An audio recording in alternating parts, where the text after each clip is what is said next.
esse é o nosso assunto, a missão de fazer discípulos. Quando isso me foi dado, esse assunto me foi dado, eu fiquei pensando como é que eu poderia falar com os irmãos sobre esse assunto, sendo objetivo, considerando que isso é um assunto que talvez levasse diversas outras conversas, diversas outras palestras, pregações sobre esse assunto. E me ocorreu que talvez a melhor forma de fazer isso é através do próprio texto bíblico que nos leva a refletir sobre fazer discípulos. Vocês devem conhecer, afinal de contas, é a chamada Grande Comissão, Mateus 28, 19 a 20, que diz assim: Ide, portanto, fazei discípulos de todas as nações, batizando-os em nome do Pai, e do Filho, e do Espírito Santo, ensinando-os a guardar todas as coisas que vos tenho ordenado. A coisa boa de quando a gente conhece um texto bíblico e a gente já tem familiaridade com ele, é que, geralmente, que as perguntas que eu fizer para você, eu gostaria de dialogar um pouco com vocês, considerando que isso aqui é um caráter muito mais dialogal, a ideia de a gente poder refletir um pouco sobre esse assunto, é que vocês podem estar já cientes de alguns temas interessantes desses dois versículos que são tão famosos. A coisa difícil é quando alguém vem trazer algum ensino, espera-se que nos ensine alguma coisa nova.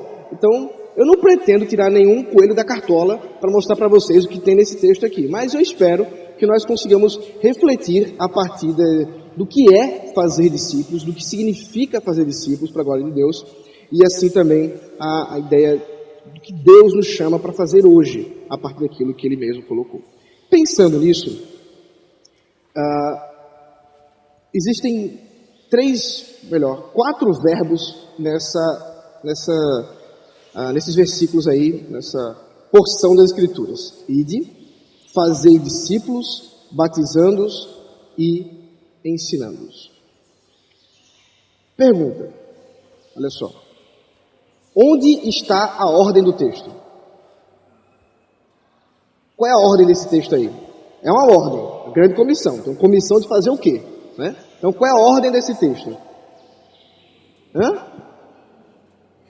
É ir? Alguém já gritaram ir aqui. Qual é a ordem desse texto? Alguém sugere outro verbo? Os quatro são uma ordem. Ok. Eu vou ajudar vocês. Na língua portuguesa, ordem se dá com o verbo imperativo. Qual é o imperativo do texto?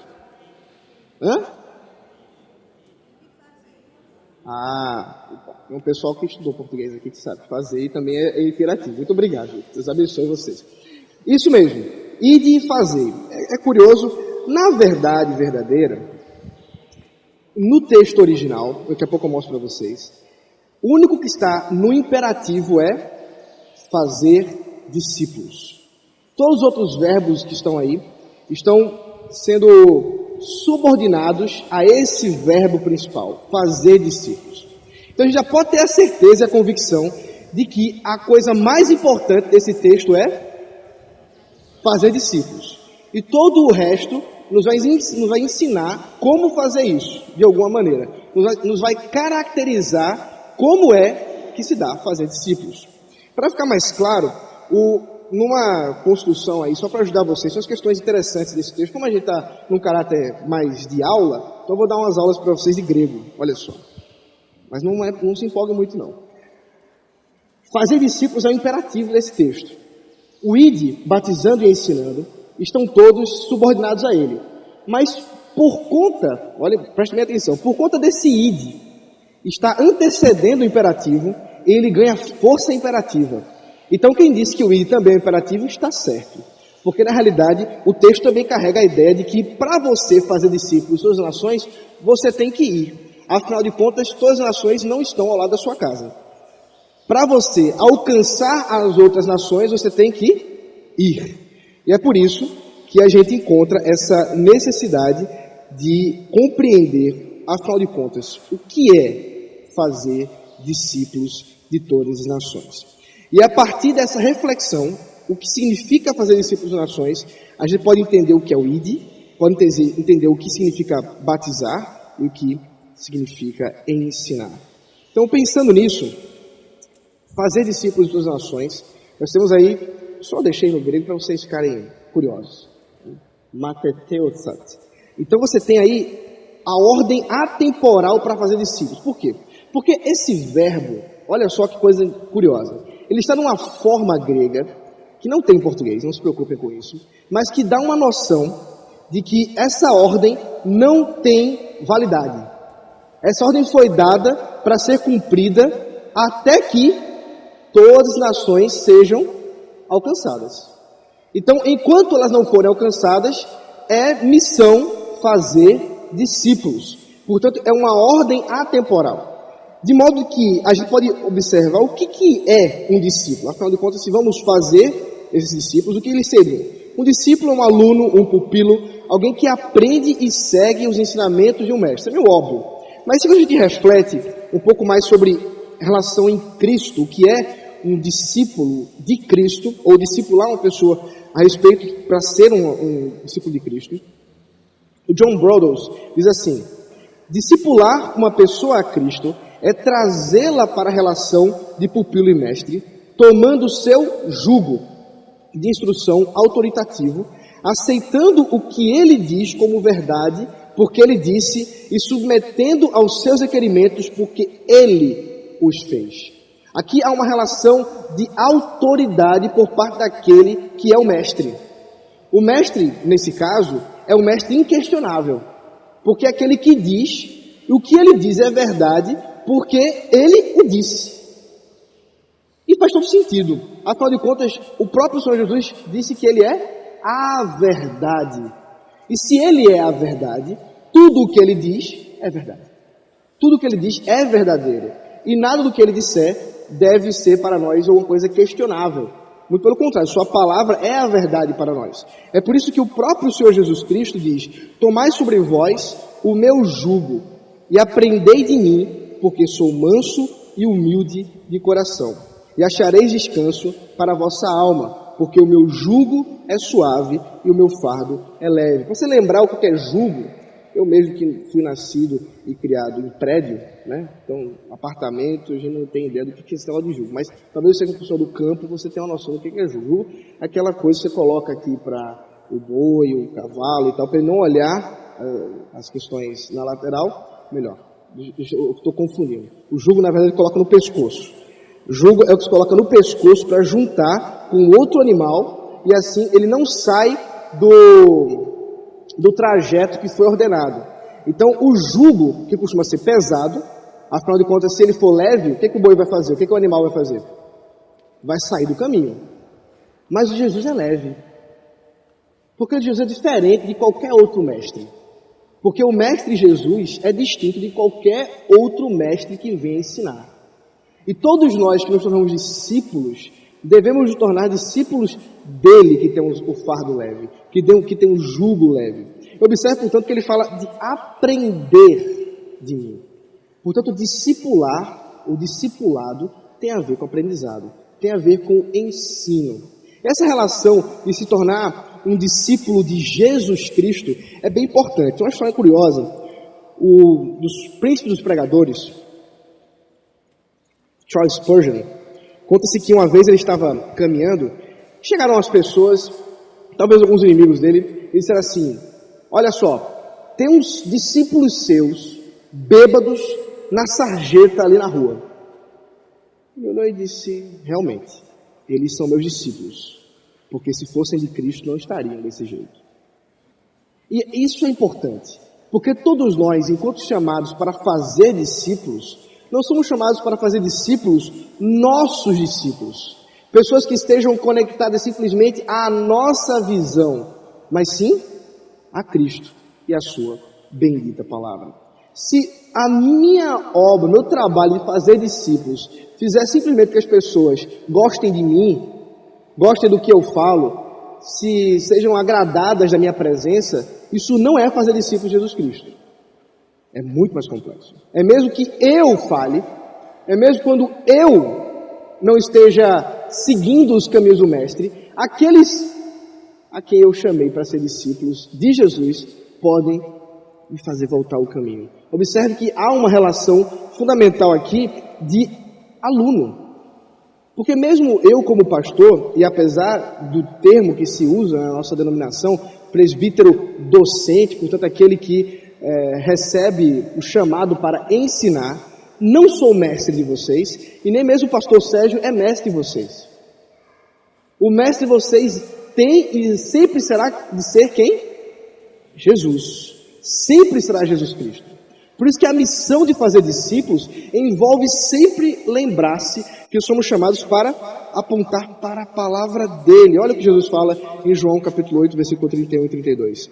Disse, pois, Jesus aos judeus que haviam crido nele: se vós permanecerdes na minha palavra, sois verdadeiramente meus discípulos.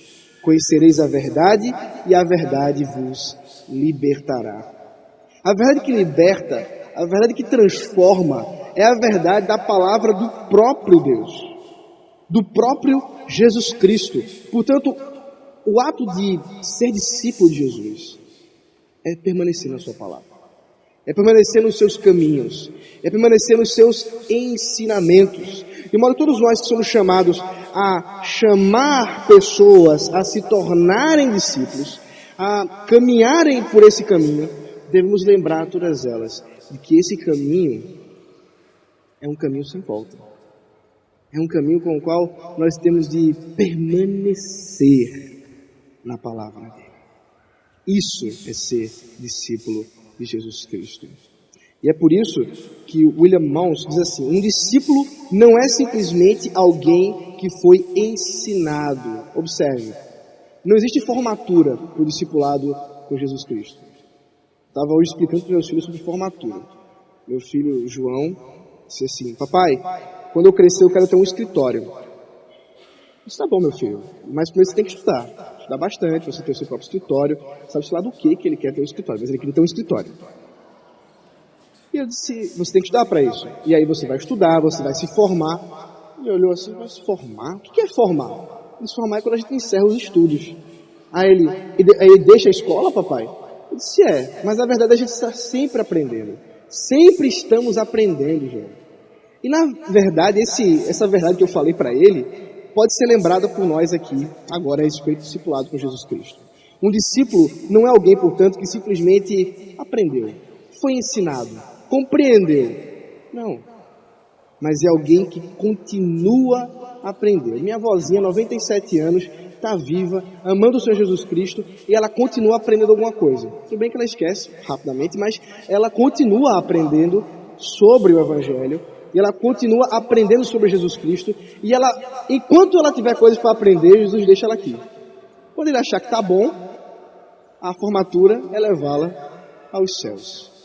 E aí a gente começa um novo tipo de discipulado, porque aí é um discipulado mais presencial. Esse é EAD, né?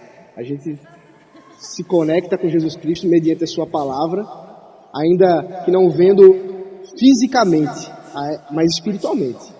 Mas haverá um dia em que haveremos de encontrá-lo fisicamente. Aí o discipulado vai ser presencial, vai ser um discipulado bem diferente, mas graças a Deus pela sua santa palavra que nos permite fazer discípulos.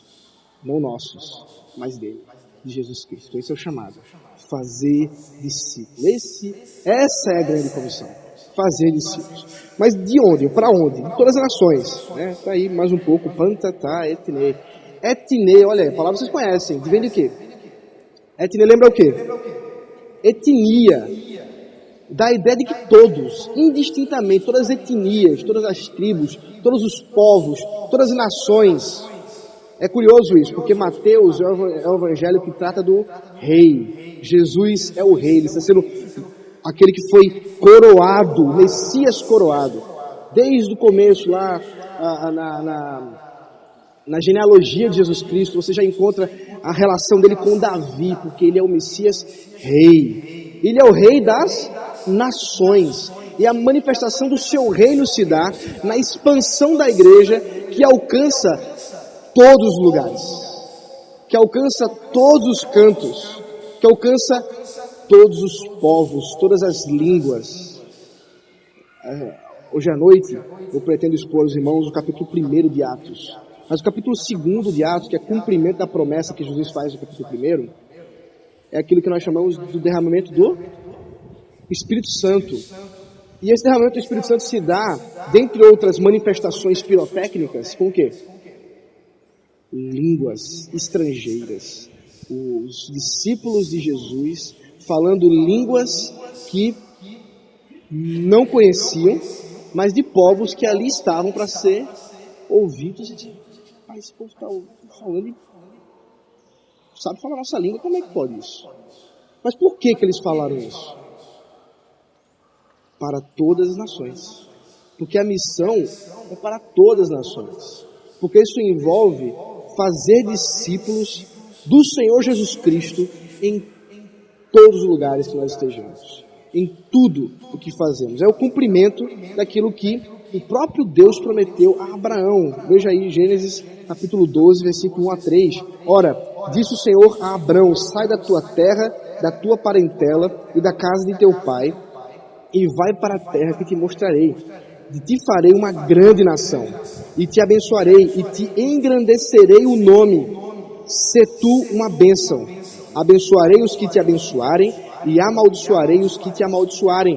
Em ti serão benditas todas as famílias da terra. Em ti serão benditas todas as famílias da terra. Pergunta: essa promessa de Deus se cumpriu em Abraão? Sim ou não? Abraão foi conhecido por todas as famílias da terra, gente? Sim ou não? Não. Onde é que se cumpre essa promessa? Na missão de fazer discípulos. Observe bem. Mesmo Jesus Cristo, na sua missão, nos seus anos de ministério terreno, compreendeu a região ali de Jerusalém, nunca tendo saído de Israel. Mas nós saímos. Nós somos fruto do trabalho evangelístico, daquilo que Deus tem levado pessoas a fazer discípulos, cumprindo exatamente essa promessa dada há mais de quase 4.000 anos atrás. Em ti serão benditas todas as famílias da terra. E é por isso que nós podemos ser chamados de filhos de Abraão. O próprio apóstolo Paulo em Romanos diz isso. Nós somos chamados de filhos de Abraão pela fé. Porque cremos. Porque somos discípulos do mesmo mestre. Por isso somos da mesma família. E assim somos abençoados. O Senhor nos abençoa por meio dessa obra, desse chamado de fazer discípulos. E isso, portanto, é o cumprimento. Fazer discípulos de todas as nações. Aí faz sentido falar do ID. Muito bem. Então, o ID não é imperativo, mas ganha força imperativa por causa dessa relação com fazer discípulos. Mas será então que ir significa, fazer discípulos significa simplesmente aqueles que saem e vão para missões transculturais, aqueles que vão para outras cidades, outros países, pessoas de outras línguas? Isso é fazer discípulos? Certamente que não. O ID nos traz a ideia, a convicção de que nós somos chamados para comer, beber e ser um missionário. Quando? Agora. Neste exato momento. Enquanto comemos e bebemos, somos missionários. Eu não tenho os dados aqui, mas está provado, pelo menos estatisticamente, que a melhor forma de evangelizar alguém é ser amigo dela. A melhor forma de você fazer alguém conhecer a Jesus Cristo é comer na mesa dessa pessoa. Tinha alguém que fazia isso, não sei se vocês lembram. Jesus Cristo. Ele comia na mesa das pessoas e se incomodava alguns, vocês lembram também disso? Ele tinha essa insistência de querer comer na casa do povo. Talvez alguns achassem que ele era meio folgado. Mas Jesus fazia isso por quê? Porque isso tem a ver com intimidade, tem a ver com comunhão. E fazer discípulo é a coisa mais fundamental, mais importante. O ser um discípulo de Jesus Cristo é a coisa mais importante da nossa vida. E não vai ser simplesmente, ainda que possa acontecer, veja bem, mas não vai ser simplesmente você subir num banco de praça e começar a gritar: Jesus está voltando, converta-se, porque senão você vai morrer. Que as pessoas vão se converter. Ainda que, vocês sabem disso, talvez o nome missionário da história pregou desse jeito. Ainda contra gosto, Jonas. Saiu dando uma voltinha na cidade, e a cidade, o tamanho dela, ele precisava correr por 4 dias. Ele correu por 1. Falando que Deus ia destruir a cidade em 40 dias. E a cidade se converteu. Você lembra que até o rei chamou o povo para arrependimento. É Deus que age, soberano Senhor, e isso é um outro assunto. Mas o ponto é que nós, enquanto chamados para ser discípulos de Jesus Cristo, e portanto também sermos aqueles que vamos fazer outros discípulos, devemos fazer isso quando? Agora. Onde? Onde estivermos. Onde quer que nós estejamos. É por isso que nós não podemos, e veja bem, eu vou fazer uma crítica aqui, mas faz parte. É por isso que a gente não pode absorver algumas questões do mundo gospel. Veja só, o mundo gospel tem uma característica que eu não tenho tempo para desenvolver essa questão histórica, que é a seguinte: se o mundão faz o funk, a gente faz o quê? O funk gospel. Se o mundão faz a toalha, a gente faz a toalha gospel. Lá em São Paulo tem uma rua, é perto da 25, chamada Conde Sarzedas, chamada Rua dos Crentes. É uma rua que você vai andando e você encontra basicamente tudo que você precisa para ser crente. É difícil encontrar Jesus ali, mas essa é outra história. Mas assim, você vai andando e tem terno para você usar, tem arca da aliança, tem óleo para ungir, todos os sabores, aromas que você imaginar, você tem ali. CD, livro, DVD, o que você quiser, você encontra naquela rua. Tudo gospel, tudo ungido. Veja bem, o problema disso, meus queridos, é que quanto mais nós nos fechamos num gueto gospel, menos nós estamos nos conectando com o mundo. Mas veja só, não é conectar com o mundo para você ser dele, como se o mundo lhe ensinasse. Mas é que para ser sal e luz, você precisa tocar na carne, você precisa invadir as trevas. Portanto, precisamos estar no mundo, ainda que não sejamos dele. O que significa que nosso chamado de fazer discípulos envolve, veja bem, estar no mundo.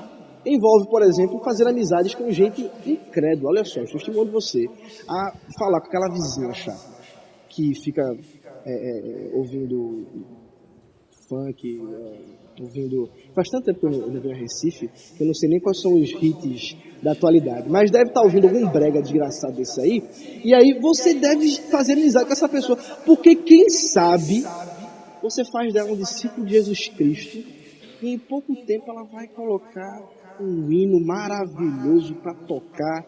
Talvez ela aposente o som dela e comece a usar fone de ouvido, que é muito melhor, vocês sabem disso. Então, gente, o nosso chamado é a conhecer essas pessoas, a fazer amizade. Mas não é só amizade, obviamente, interesseira, do tipo, minhas amizades são todas para evangelizar. Porque se isso for simplesmente a sua motivação, ela fica muito óbvia. Nós não somos bons atores. Então, você deve amar essas pessoas. Fazer discípulos envolve amar pessoas que talvez, para nós, não mereçam ser amadas.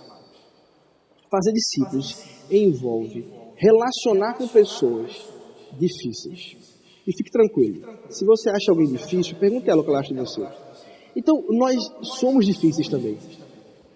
Todos nós precisamos manifestar amor de Cristo aos pecadores. E esse amor tem que ser sincero, real, verdadeiro. Isso envolve ir. Envolve fazer discípulos. Porque nos tira dessa nossa zona de conforto. Nos tira dessa zona a qual nós muitas vezes nos mantemos, qual nós ouvimos músicas cristãs, nós temos amigos da igreja, todo mundo é da igreja, e isso fica tão gostoso, tão maravilhoso, que você esquece do chamado de fazer discípulos. E aí, esse é o nosso chamado. E deve ser uma coisa devemos procurar fazer isso de maneira muito natural, muito tranquila. Por isso que eu coloquei essa foto aí. É a melhor que eu achei. Não era bem a que eu queria, mas isso é uma reunião bíblica, né? Eu estou fazendo um estudo bíblico no Starbucks. Então, nada mais desprovido de formalidade do que você entrar numa cafeteria e ler a Bíblia com outros irmãos de Jesus, outros irmãos em Cristo, aos quais você pode falar do Senhor Jesus Cristo. Mas isso não basta nisso, né? Nós somos chamados a manifestar realmente o ensino de Jesus Cristo, fazer discípulos onde quer que estejamos. Isso é ser missionário. É claro que também somos chamados a ir para longe, porque são todas as nações. É tanto aqui como lá. Então é claro que outras pessoas podem ser chamadas. Tive a oportunidade, eu estou trabalhando com um podcast junto com a Comev. A Comev é eu não sei o que significa essa sigla, mas é uma produtora de filmes. Então, tenho certeza que vocês já assistiram algum filme produzido, traduzido, legendado pela Comev. Ela fica lá em São Paulo e eles me chamaram, eles estão com uma plataforma de streaming agora, chama Telmedia. Estou dando propaganda aqui para vocês, não ganham nada com isso. Mas assim, eles estão agora me chamando para fazer um podcast. E aí só que esse podcast é filmado. E eu tive a oportunidade essa semana de conversar com 2 missionários amigos meus, um que está no Japão e outro que está no Camboja, acho que é no Camboja. E nós conversávamos e a primeira pergunta que eu fiz para eles foi: como foi o seu chamado missionário? Isso existe mesmo. E os 2 disseram a mesma coisa. Eu não acredito que existe chamado missionário. Existe chamado do Espírito Santo para pertencer à igreja, para pertencer ao corpo de Cristo, para pertencer à fé em Jesus Cristo, para ser crente. Esse é o chamado. Consequentemente, onde quer que você esteja, você vai apresentar Jesus Cristo. E às vezes, Deus nos chama, Deus vai conduzindo a nossa história, Ele vai apresentando, mediante as questões, né, da nossa própria vida, nos levando a lugares mais distantes. Isso não significa que algumas pessoas em caráter extraordinário podem até ter, sei lá, né, o apóstolo Paulo teve esse caso, né, o estado de cair do cavalo é questionável, mas Jesus apareceu para ele, tudo bem que é um caso bem extraordinário, só tem com ele mesmo, mas de nós podemos ver pessoas que dizem assim, não, um belo dia eu senti um desejo absurdo que eu precisava evangelizar tal lugar, ouvir falar sobre aquele povo, aquele meu coração queimou sobre aquele ali. Ok, Deus faz isso também. Deus age de muitas maneiras diversas. O ponto é, onde quer que você vá, onde quer que Deus te leve, seja um missionário. Apresente Jesus Cristo. Faça discípulos. Então, isso também envolve algumas questões formais, como, por exemplo, batizar em nome do Pai, do Filho e do Espírito Santo. O batismo, meus irmãos, é uma coisa da igreja. O batismo é uma coisa muito própria da igreja, um privilégio da igreja. Porque o batismo tem a ver com o pacto. Porque, como eu disse, Jesus é o Rei. É o Rei de todas as nações. E como é que ele mostra fisicamente esse reinado dele? Dentre outras coisas, através do batismo. Então, a cena de Filipe, né, batizando o eunuco, e você encontra aí uma citação de Grant Osborne, que diz o seguinte: batismo e ensino descrevem lindamente tanto o lado sacramental quanto o experiencial do discipulado, que são aspectos essenciais da eclesiologia, quer dizer, da vida da igreja.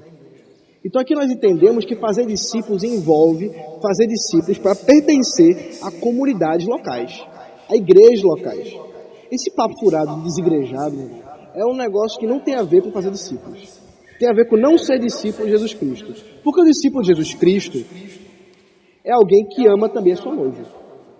Alguém não pode ser discípulo de Jesus e não querer comungar com a igreja, ou comungar com a noiva de Cristo.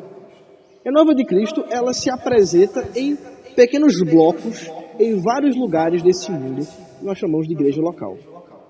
E o pertencimento da igreja local tem esse marco, esse sinal que é o batismo. De modo que fazer discípulo envolve batizar. Envolve chamar as pessoas a receberem o sinal do pacto. Lembra que isso tudo é cumprimento de Abraão? E lembra o que foi que Deus prometeu a Abraão?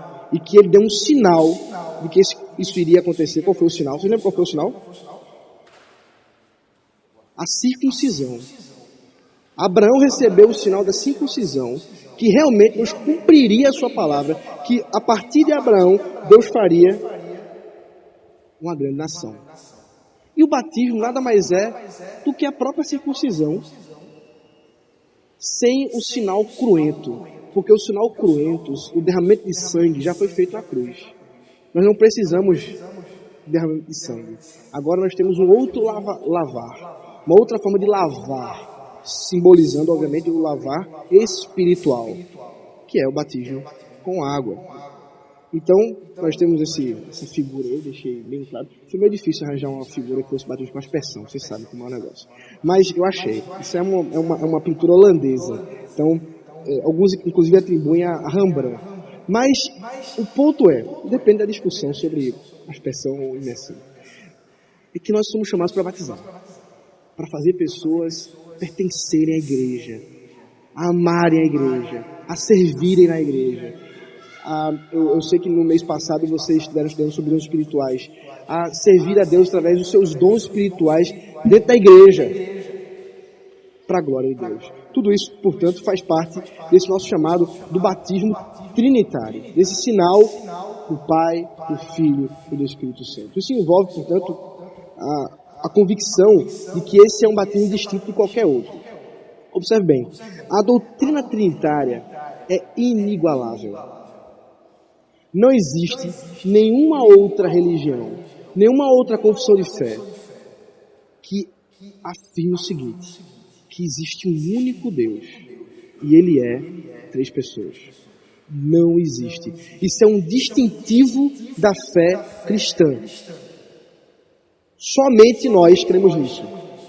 Portanto, ao falar que somos batizados em nome do Pai, do Filho e do Espírito Santo, é um marco na nossa vida, porque isso é um batismo que significa um mudar de vida, um mudar de fé, um mudar da nossa expectativa, da nossa relação com o mundo, conosco, com os outros e, obviamente, com o próprio Deus. De modo que o batismo trinitário envolve a nossa convicção de que Deus é trino. E Ele é uma comunidade, mas um só Deus. E Ele é uma comunidade, um só Deus, que nos chama a pertencer a uma grande comunidade que é uma só igreja. Olha que privilégio é o nosso, de pertencer à igreja que, de uma certa forma, está relacionada com a própria Trindade e figura a própria Trindade, e é uma ilustração da própria Trindade. Sendo a Trindade o grande arquétipo para que nós sejamos também como o Pai, o Filho e o Espírito Santo são. De modo que o batismo é um chamado à comunhão. Assim como também a ceia do Senhor é um chamado a lembrar-nos que somos uns com os outros. E somos chamados a nos alimentarmos de Cristo espiritualmente, porque somos membros uns dos outros. De modo que esse lado sacramental é fundamental também para nós fazermos discípulos. Portanto, quando ele diz fazer discípulos batizando, essa é uma característica essencial de ser discípulo de Jesus e de fazer discípulos. Os discípulos de Jesus são batizados. Os discípulos de Jesus pertencem à comunhão da igreja. Os discípulos de Jesus amam os seus irmãos, mesmo os mais difíceis, até os mais fáceis. Mas não só isso, os discípulos de Jesus amam o ensino do Senhor Jesus Cristo. Porque Jesus diz que fazer discípulo também envolve ensinar a guardar todas as coisas que Ele ordenou. Ensinar a guardar, observe bem, aqui há um aspecto prático. Porque você ensinar uma coisa é uma coisa. Você ensinar alguém a guardar alguma coisa, é outra coisa. Porque envolve aqui aplicação. Envolve aqui vida. E não apenas uma apreensão intelectual. Alguém aqui não sabe nadar? Porque mais litoral é complicado, né? Se fosse São Paulo, ia ser mais fácil a pergunta. Mas imagine que você não saiba. E aí eu quero lhe ensinar. Eu digo, tem um método infalível de ensinar você a nadar. Tem um curso que a gente faz por correspondência. Ele ensina todos os movimentos, anatomia, tudo que você tem que fazer com o braço. É um negócio impressionante. Qualquer um pode aprender assim. Você acha que é possível alguém aprender a nadar desse jeito? Hã? Não. Precisa fazer o quê? Eita, nada. Precisa pôr em prática. Você pode até compreender bastante sobre o ato de nadar. Todos os nados, saber os recordes que existem, você pode saber os movimentos necessários, tudo isso. Mas enquanto você não pular na água e começar a nadar, não tem jeito. Minha esposa, como já foi dito, Hendrika, não é esse nome, não é à toa, porque ela vem de família holandesa. E quando ela morava na Holanda, quando criança ainda, eles têm um hábito nas escolas holandesas. Como lá tem muitos lagos, no inverno, os lagos gelados congelam, mas nem tanto, algumas crianças caem, é perigoso. Desde criança, eles aprendem a nadar com roupa. Então as crianças são jogadas na piscina, no frio, para nadar com roupa. Que é uma tarefa um pouco mais difícil do que nadar de roupa de banho, né, gente? E eles então têm que aprender isso, desde criança. Por quê? Porque a partir do momento que isso se torna muito natural para eles, quando acontecer, se vier a acontecer uma desgraça dessa, de você cair em um desses lagos gelados, ele sobreviverá. Ele vai saber o que fazer. Mas por quê? Porque ele se tornou um hábito. Então observe que ensinar a guardar não envolve simplesmente botar um projetor aqui e eu dizer a vocês, olha, fazer discípulos é isso. Envolve o quê? Experiência. Envolve vida. Envolve caminhar junto. Envolve mostrar como fazer. E fazendo. Portanto, ensinar a guardar tem a ver com aplicação. Mas qual o conteúdo desse ensino? O apóstolo Paulo diz, Atos 20, 27, porque jamais deixei de vos anunciar todo o desígnio de Deus. Qual o conteúdo? Tudo. O conteúdo que somos chamados a guardar e ensinar a guardar é tudo. Eu coloquei aí essa imagem para mostrar para vocês o que se refere a isso tudo. Então tem Moisés, obviamente não é Moisés, vocês sabem, essa foto é um pouco mais recente que ele.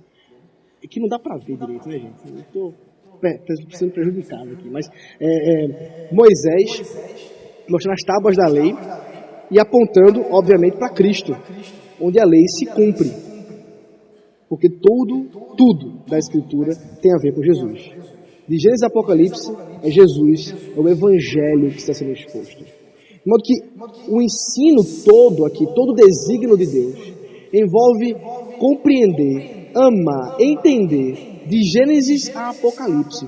Eu não sei você, mas eu ainda não entendi. Eu suspeito e vou caminhar ainda muito para compreender. Porque nós somos chamados, como eu disse, a aprender sempre. E, portanto, ensinar a guardar envolve amar a palavra de Deus. Envolve amar aprender da sua palavra. Meus irmãos, nossos dias nós temos certos privilégios. E talvez mais tarde, quando eu for pregar para vocês, quando eu for pedir para que vocês abram a Escritura, talvez eu diga para a maioria de vocês para abrir o quê? Um aplicativo, né? Porque boa parte de nós não usamos nem mais a Bíblia de papel. Eu não sou saudosista, não. Eu gosto da Bíblia de papel, mas não sou saudosista, não. Afinal de contas, se eu fosse um saudosista assim, eu traria um manuscrito, né? Ficaria mais coerente. Mas o ponto é que nós temos facilidades na tecnologia. Aplicativos dos mais variados, com as linguagens de traduções das mais variadas, que você pode ir lá consultar, não só ler, você pode ouvir. Então, eu costumo pegar muito trânsito lá em São Paulo.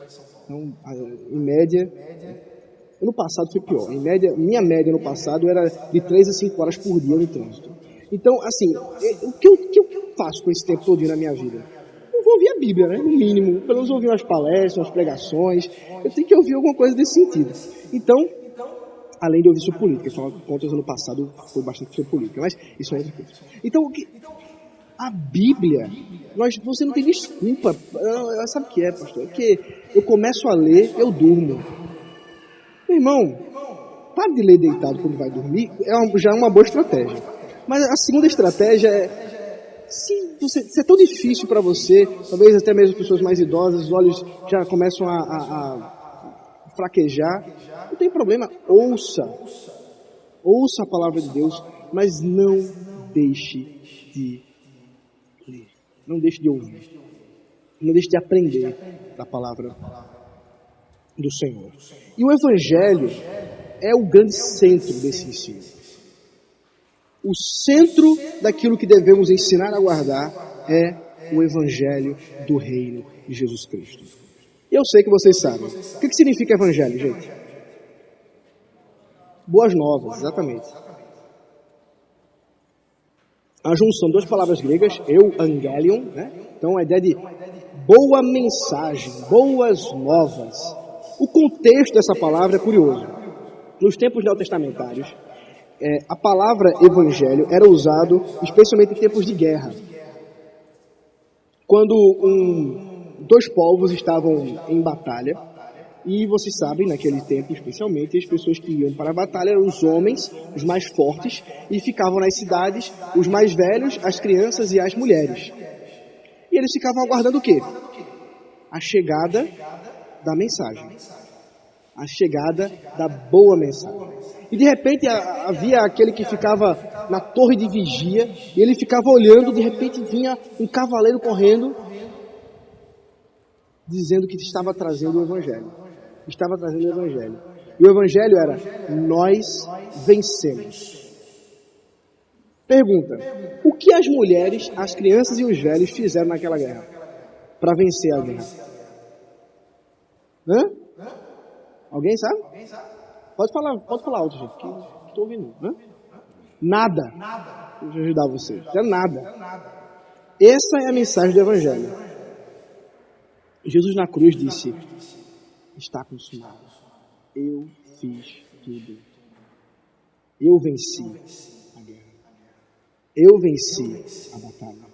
Você não precisa fazer nada. Essa é a mensagem do Evangelho. É uma mensagem de graça. Isso desde Gênesis 3,15. Lá está a mulher, né, Eva, Adão, os dois pecadores, os dois desobedeceram a Deus. E talvez aguardando da parte de Deus um juízo severo de morte. O que acontece? Deus olha para ela e a serpente, para ela e diz, olha, haverá uma inimizade entre a serpente e a mulher, entre o seu descendente e o descendente dela. E ele, o descendente da mulher, pisará a sua cabeça. Que graça maravilhosa. Eles acabaram de desobedecer. E Deus disse, eu falei que certamente vocês morrerão. Vai acontecer isso, mas haverá vida. É por isso que quando Eva tem o primeiro filho, Caim, ela diz, concebi um varão com auxílio do Senhor. Foi Deus que me deu um filho. E desde então, todos os filhos que existem é Deus que dá. Porque é Deus quem dá a vida. Porque nós não merecemos nem mesmo ter filhos. Porque nós merecemos o quê? A morte. Mas Ele nos deu vida. Vida de forma graciosa. Está ali, Gênesis 3,15. Evangelho. E dali para frente é Evangelho.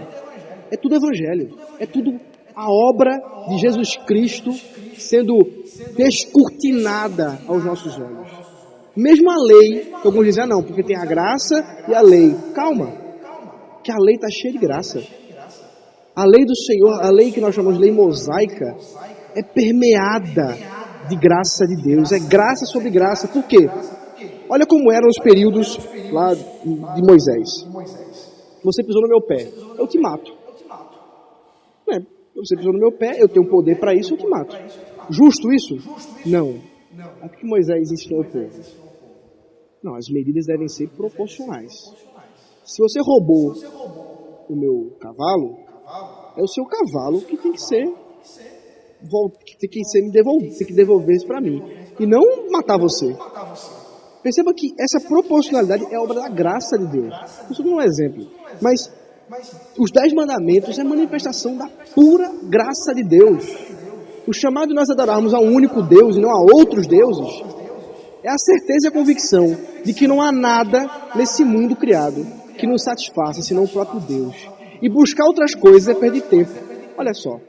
Deus está dizendo, olha, eu já estou adiantando o caminho de vocês. Para vocês ficarem perdendo tempo procurando outros ídolos, eu sou o único Senhor. Eu sou o único Deus. É obra da graça de Deus, é evangelho. A lei está cheia de evangelho. Toda a escritura está cheia de evangelho. É o evangelho que a gente tem que entender. É o evangelho que a gente tem que guardar. É o evangelho que a gente tem que amar. Talvez, ao final de contas, depois de refletir sobre tudo isso que vimos aqui, eu não sei se você percebeu, eu deixei uma palavra de fora. Isso aqui, ó. Nós estejamos perguntando, difícil, né? Fazer discípulo é uma obra complicada. Será que eu tenho condições de fazer isso? O pastor tudo bem, o cara passa lá 4, 5 anos estudando, tem mestrado, não sei o quê, aprender, ficar falando grego aí para aparecer e tal. Amigo, com que poder que eu vou fazer discipulado? Com que poder que eu vou discipular pessoas? Daí está o importante, tão importante. Porque se você observar o versículo anterior, versículo 18, ele diz que esse poder vem de Jesus Cristo. Toda a autoridade me foi dada no céu e na terra.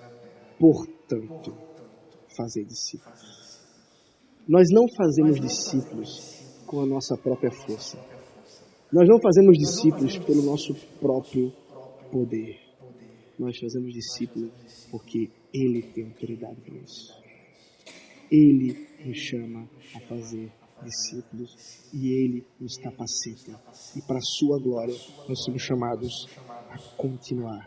Nós que também somos frutos disso, né? Como foi falado pelo presbítero Calicoco, nós somos frutos do trabalho missionário de um irmãozinho americano muito relutante, Simonton.